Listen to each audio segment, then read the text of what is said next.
他这个人呢，可以说是用铁和血亲手终结了一场长达250年的战乱，也是他第一次把中国这个概念真正打造成了一个统一的帝国。一方面呢，他是开天辟地的千古一帝，但另一方面，他又是个让后世提起就瑟瑟发抖的暴君。所以今天咱们就来好好聊一聊这位充满矛盾的传奇人物秦始皇究竟是怎样崛起的。要想真正看懂秦始皇这个人，我们必须先回到他所处的那个时代。那到底是个什么样的世界呢？这么说吧，那是一个极度渴望统一，但同时又被无休止的战火撕得粉碎的世界。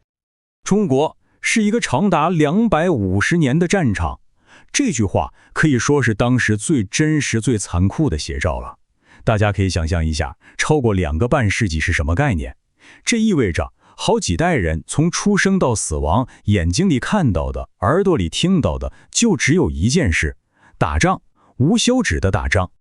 我们顺着这个时间轴看下来，就能感受到这场混乱有多漫长。从七国争霸开始，战争的规模和残酷程度就在不断升级。这里要特别注意一下，公元前350年这个时间点，商鞅变法，他直接把秦国彻头彻尾地改造成了一架高效的战争机器。可以说，这就为后来那场统一战争的胜利埋下了最重要伏笔。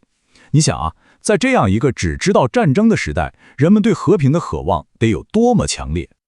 就在这片血腥的棋盘上，一个一直被中原各国看不起，甚至被鄙夷地称为蛮夷的西部国家，和他那个年轻又有野心的君主，正准备要掀翻整个牌桌。没错，他就是嬴政。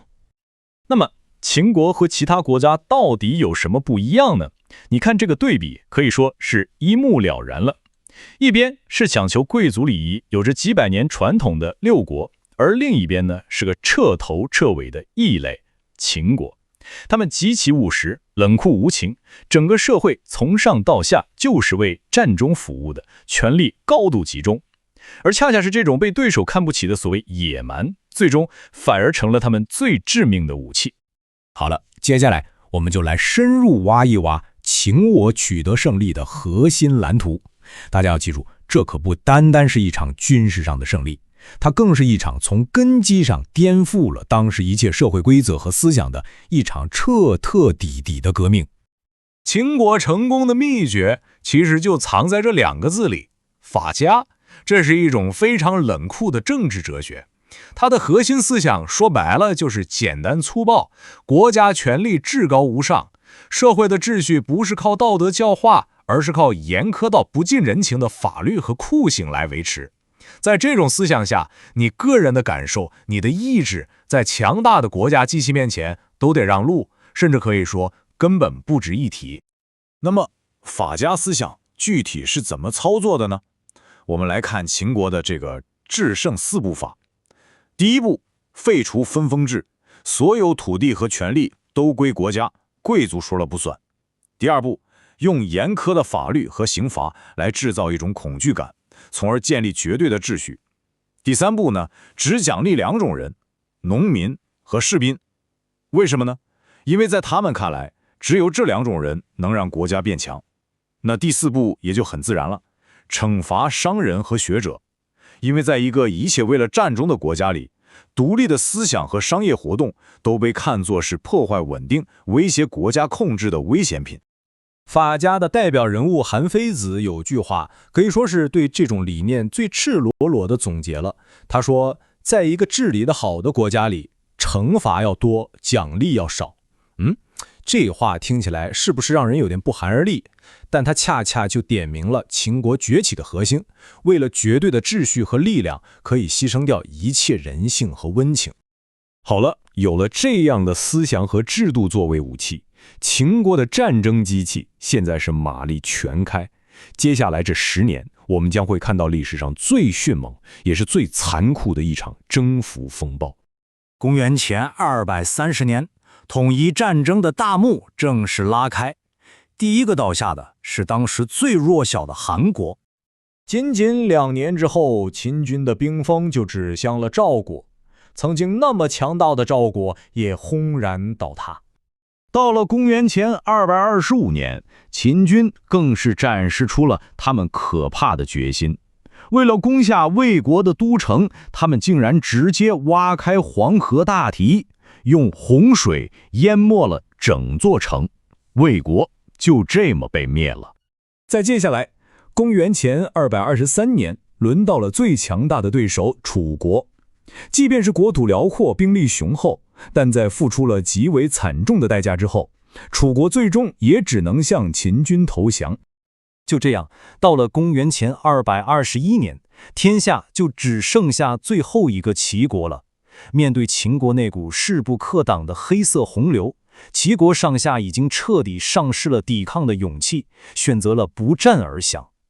至此，六国归一，天下终于被踩在了秦国的脚下。战争的硝烟慢慢散去，但一场更宏大的创造其实才刚刚开始。一个前所未有的统一世界需要一个前所未有的头衔，1就是这个数字，但它却重于泰山，因为从这一刻开始，历史上第一次，这片土地上所有林立的国家、不同的人群、迥异的文化被强行地熔铸成了一个统一的整体。这时候，曾经的秦王嬴政觉得自己的功劳已经远远超过了古代传说中的三皇五帝，王这个称号已经配不上自己了。他需要一个全新的、更伟大的称号，于是他创造了皇帝这个词，并且自称始皇帝，也就是第一位皇帝。从此，皇帝就定义了中国此后2000多年的最高权力。但是我们必须看到，这份荣耀的背后是无比沉重的代价。统一战争让数百万人死于战火，为了统一思想就烧毁书籍，坑杀儒生；为了巩固边疆就强征无数百姓去修筑长城。而这一切最终也开启了一个影响深远的专制传统。毫无疑问，他亲手锻造了一个延续1000年的统一国家，为后来的中国奠定了版图和制度的基础，这一点功不可没。但当我们回望那些累累的白骨和被禁锢的思想时，我们又忍不住要问一个问题：为了实现这个宏伟的目标，付出的代价是不是太高了？这个问题，我想，历史已经把它留给了我们每一个人去思考、去回答。